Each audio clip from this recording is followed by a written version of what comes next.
batu bisa meledak itu gimana ceritanya? Jadi kemarin waktu saya live ada yang komen setelah dia pembersihan dengan garam lukat daya, ingat ya yang lambangnya ada burung phoenixnya ini ya, ada batu meledak di rumahnya.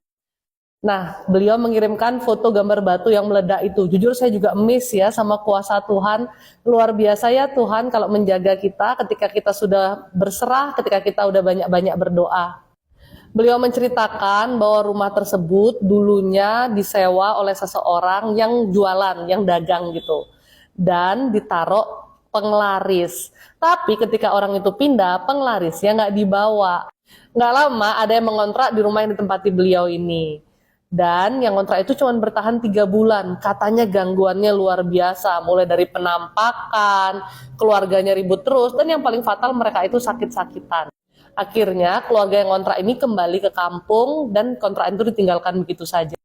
Nah, menurut si pemilik kontrakan, dia sudah melakukan pembersihan menurut agama dan kepercayaannya. Kayak ngadain upacara gitu. Tapi tetap aja waktu itu rumah ini susah laku. Nah, kalau di Bali upacara pembersihan ini dibilang juga upacara mecaru. Karena nggak laku-laku juga, akhirnya dia tinggal di rumah itu.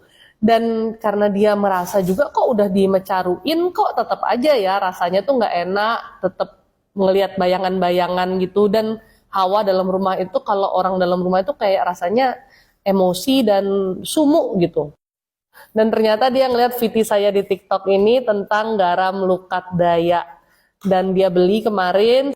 Saya juga nggak tahu yang mana orangnya sebenarnya, karena yang beli kan juga banyak. Tapi kemarin beliau muncul di live dan ngirimin foto batu itu. Beliau melakukan pembersihan dengan garam lukat daya ini, ternyata sudah melakukan selama 1 minggu full. Mungkin karena mendengar saran saya juga ya. Dan kemarin, persis kemarin sore, di hari Jumat, sekitar jam 4 sore katanya, tiba-tiba ada suara ledakan di depan rumahnya. Dan ketika dilihat, ya batu itu sudah pecah dan lantai tempat batunya bisa dilihat di foto ya, itu tuh kayak retak gitu. Ya sedikit membingungkan ya kenapa bisa terjadi, tapi itulah ya kuasa Tuhan. Ketika Tuhan mau menjaga kita dan ketika kita berserah sama Tuhan, ada aja jalan perlindungan Tuhan. Dan saya percaya siapapun yang menonton VT saya, siapapun yang konsultasi, siapapun yang punya kesempatan kita berjumpa, pasti Tuhan punya rencana dan pasti Tuhan juga yang menggiring langkah kita. Mungkin itu untuk menolong kamu atau mungkin juga saya yang suatu saat akan kamu tolong. Dan jangan lupa ya, kalau kamu mau pembersihan, beli garam lukat sucinya yang ada logo Phoenix, yaitu garam lukat suci dari Dayak.